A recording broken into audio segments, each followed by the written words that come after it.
Hey there, my name is Angela Caterina, and I've had this idea for a while, but I just thought this was also good timing.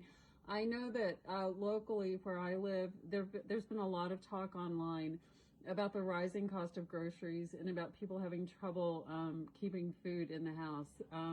We have a lot of boards locally where people post when their food stamps run out. They post asking people in the community to DoorDash them food, to provide money to feed their kids. We have a lot of people locally who've responded to this by setting up food banks and food pantries in their yards, where people could donate food and also pick it up if they need it.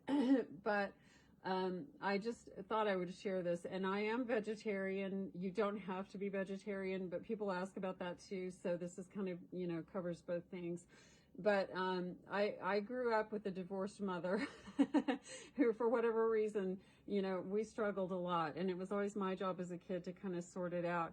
So I'm just going to show you kind of things that I stock in my fridge. And also I've posted a lot of recipes that are very affordable to make, but also just really delicious.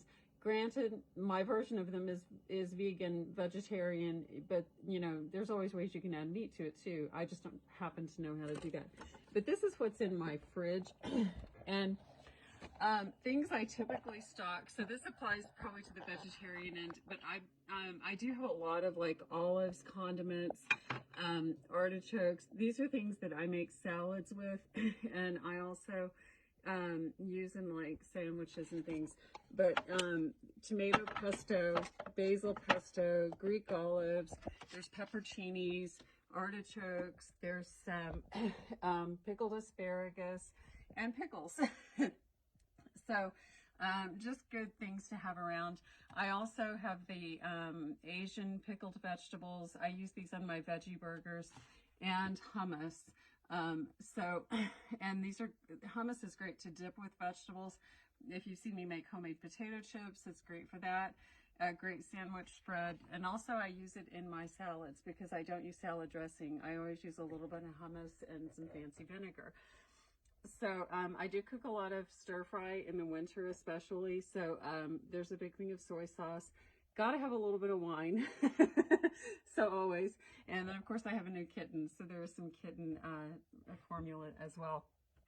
So this pretty much sums up the the non-vegan stuff in my fridge, and there is some yogurt up in the freezer.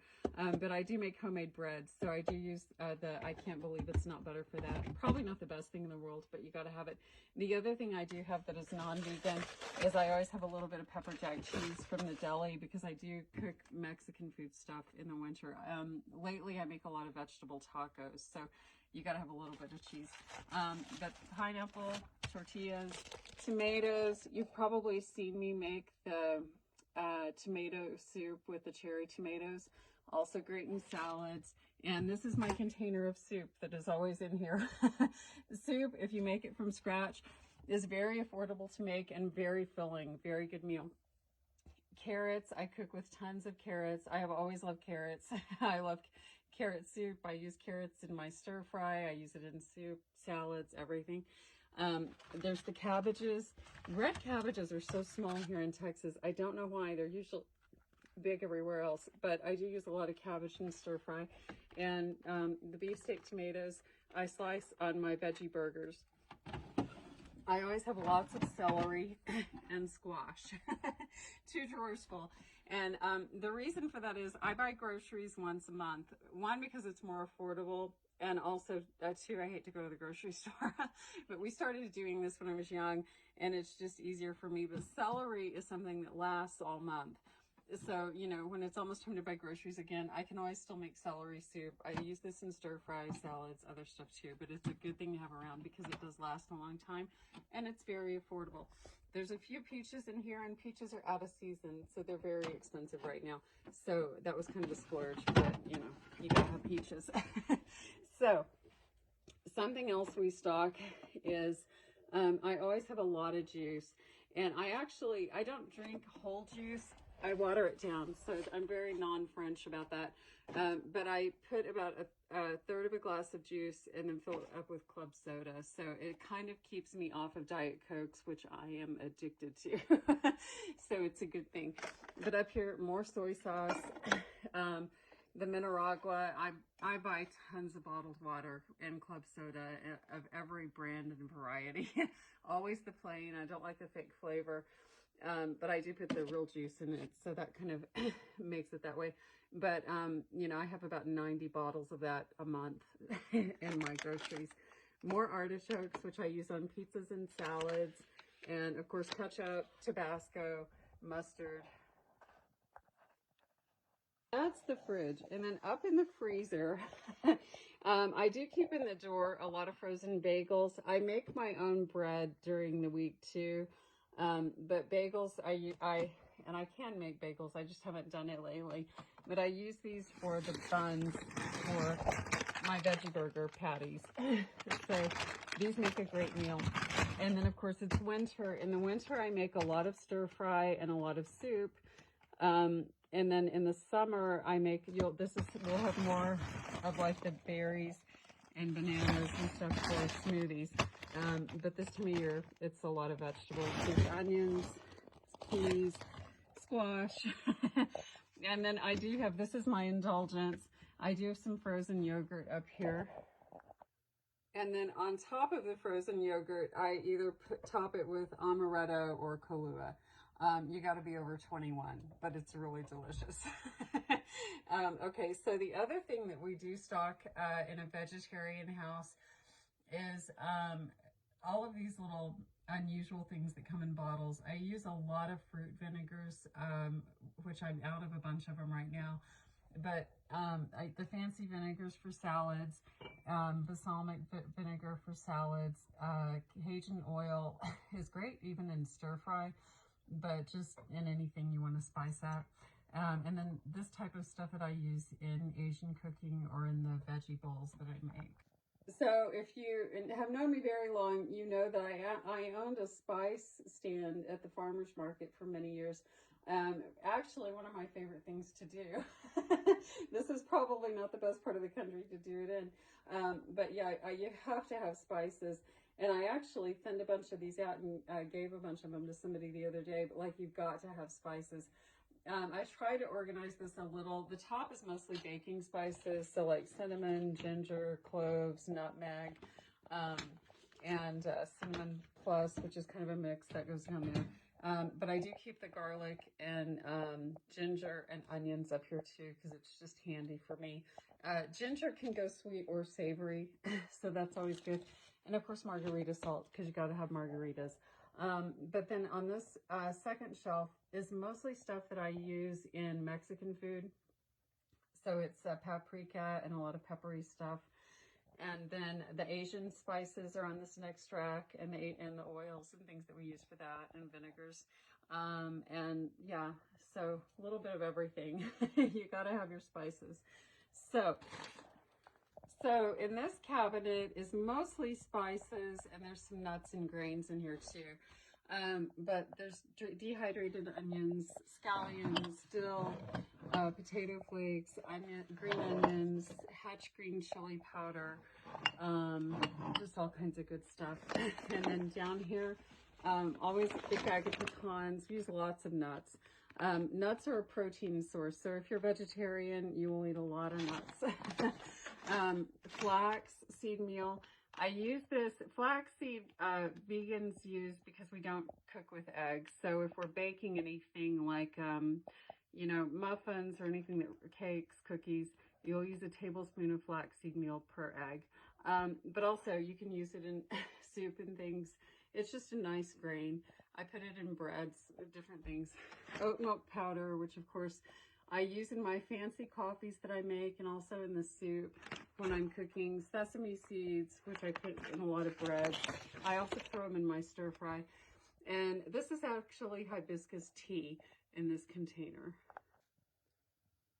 And then this cabinet is kind of a mess, sorry. But this is more grains and things I bake with. These are the vegetable flakes, potato flakes, I think this is buckwheat and whole wheat flour. There's a little bit of chocolate chips and stuff up here to bake with because it's the holidays. I don't normally have that kind of stuff in here much. And then, of course, baking powder, yeast, all that good stuff. And then sun-dried tomatoes. Hang on.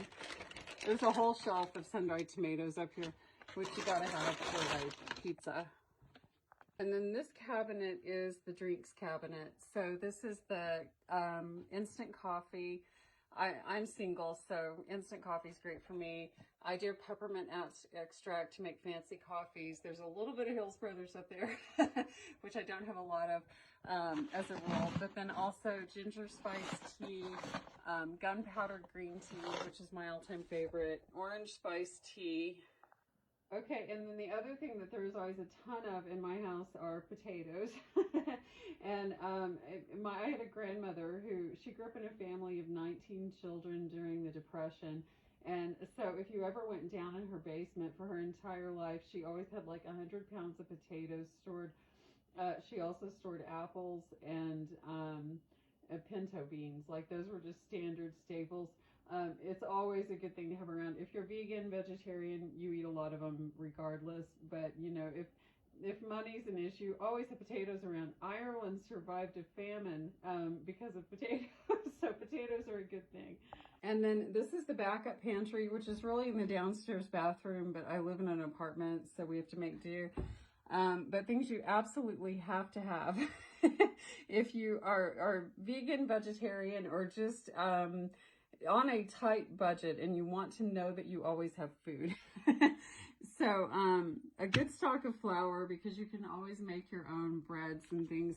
I have white flour and whole wheat flour.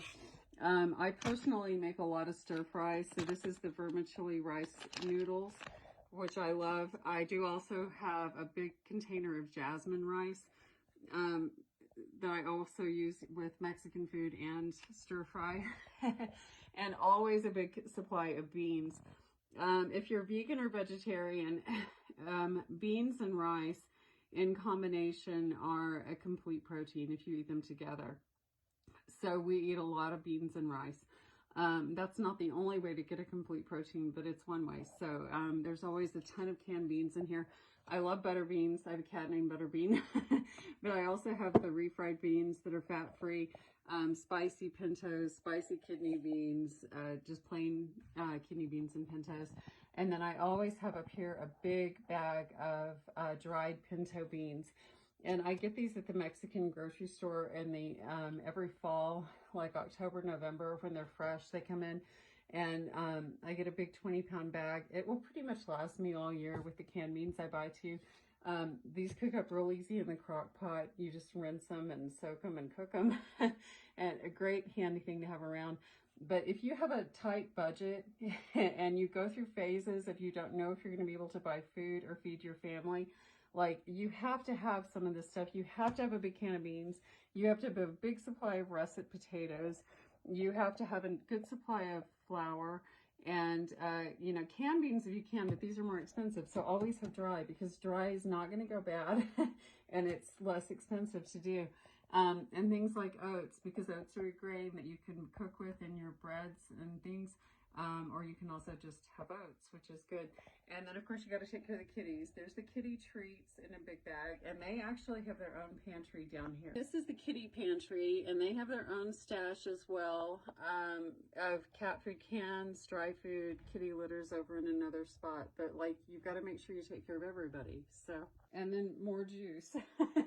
A lot of juice, and a juice mixed with the club soda is like my go-to thing. But I don't have a lot of frozen fruit right now. I usually have a lot of frozen fruit smoothies when the weather's warmer, but because we're going into winter, then I usually keep juice around. But juice, you know, that is won't go bad. It's shelf stable. It will last for a long time. So good thing to have in your stash of supplies in your house. If you know, especially if you're on a tight budget and have concerns, you can buy a lot of this stuff on sale and stock up.